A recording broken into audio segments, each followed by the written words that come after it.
Hello everyone! Today I'm going to review the new Wacom MovinkPad 11, a new all-in-one drawing tablet that even comes with the Wacom Pro Pen 3. Big thanks to Wacom for providing me with a tablet for review purposes and for sponsoring this video. I have been using Wacom products for about 2 decades now, but so far I have never drawn on an Android device, so I'm really excited to try it out. So let's crack open the box. First thing, you've got the tablet sitting right on top in a protective sleeve. It looks very sturdy and the aluminum body has a nice heavy feel to it.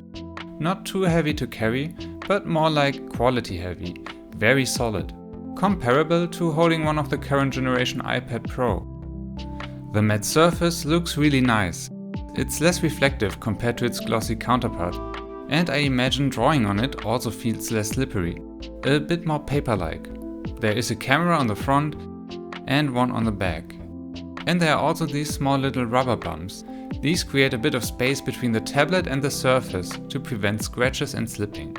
It has speakers on the sides and the 3 standard buttons on top, 1 for power and 2 to control sound volume.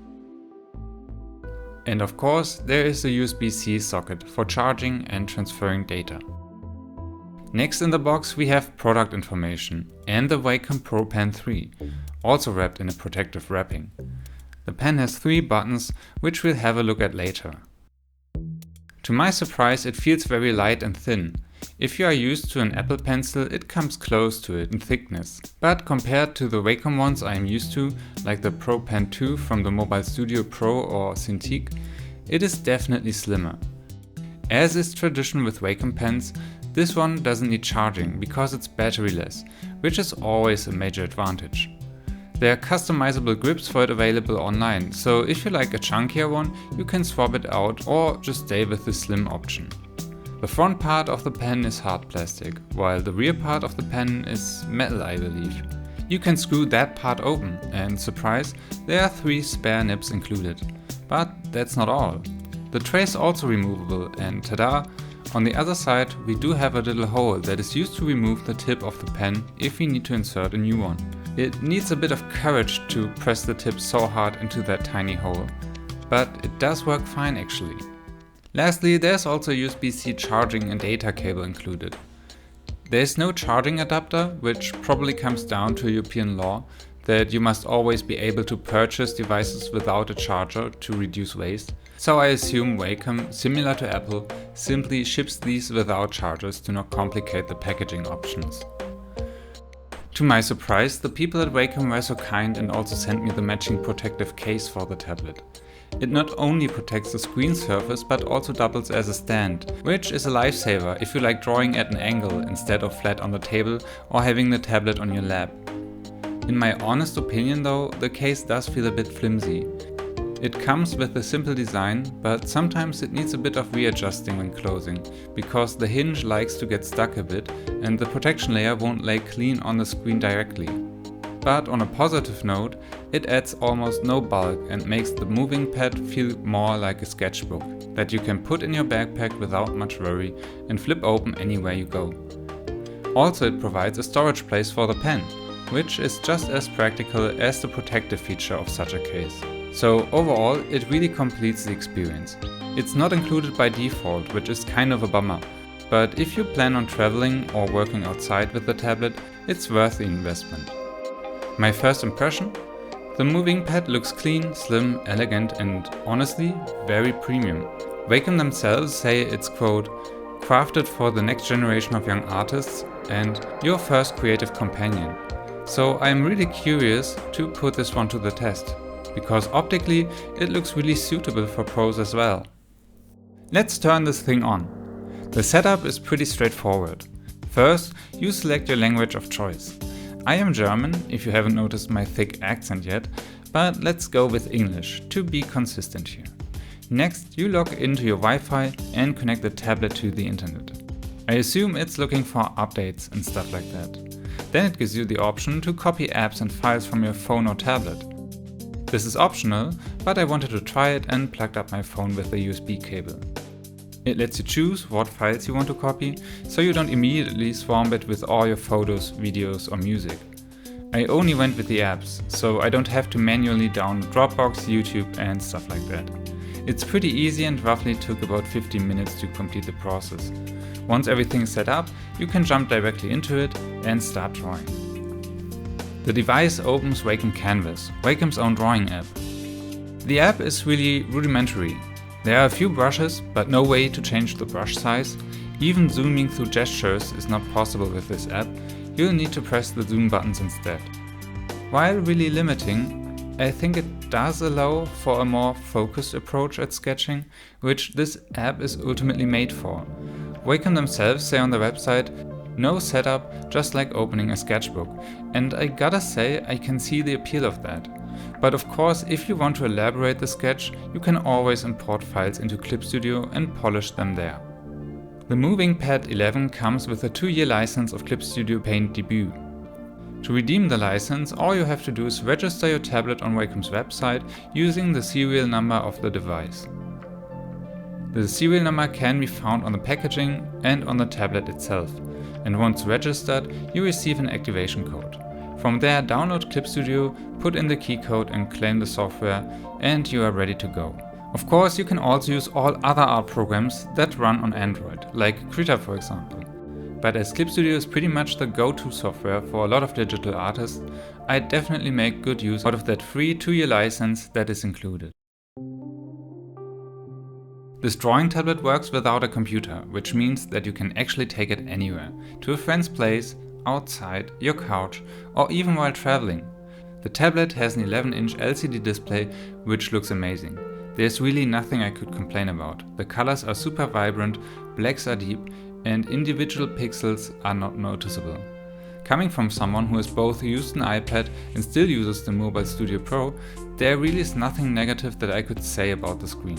The surface feels smooth, there are no annoying reflections, the brightness can be adjusted and it does get really bright if you turn it up.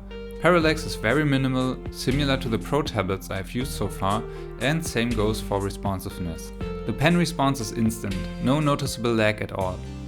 It has over 8000 levels of pressure sensitivity, which is hard to imagine, but drawing with it, it feels supernatural. When you are shading or doing line work, it reacts exactly the way you expect. Tilt recognition is also nice and accurate, which is great for brushes that mimic real pencils or markers. I can rest my hand comfortably on the screen without worrying about accidental marks or weird zooms, so palm rejection is excellent too. While moving the canvas with your fingers works great, double tap gestures for a step backwards sometimes have a hard time getting registered. It's probably a compromise for the good palm rejection. While the pen has 3 express key buttons that can be customized when used with the computer, they can't be customized in the settings on the MovinkPad 11. So depending on the program, you only have fixed functions for the buttons.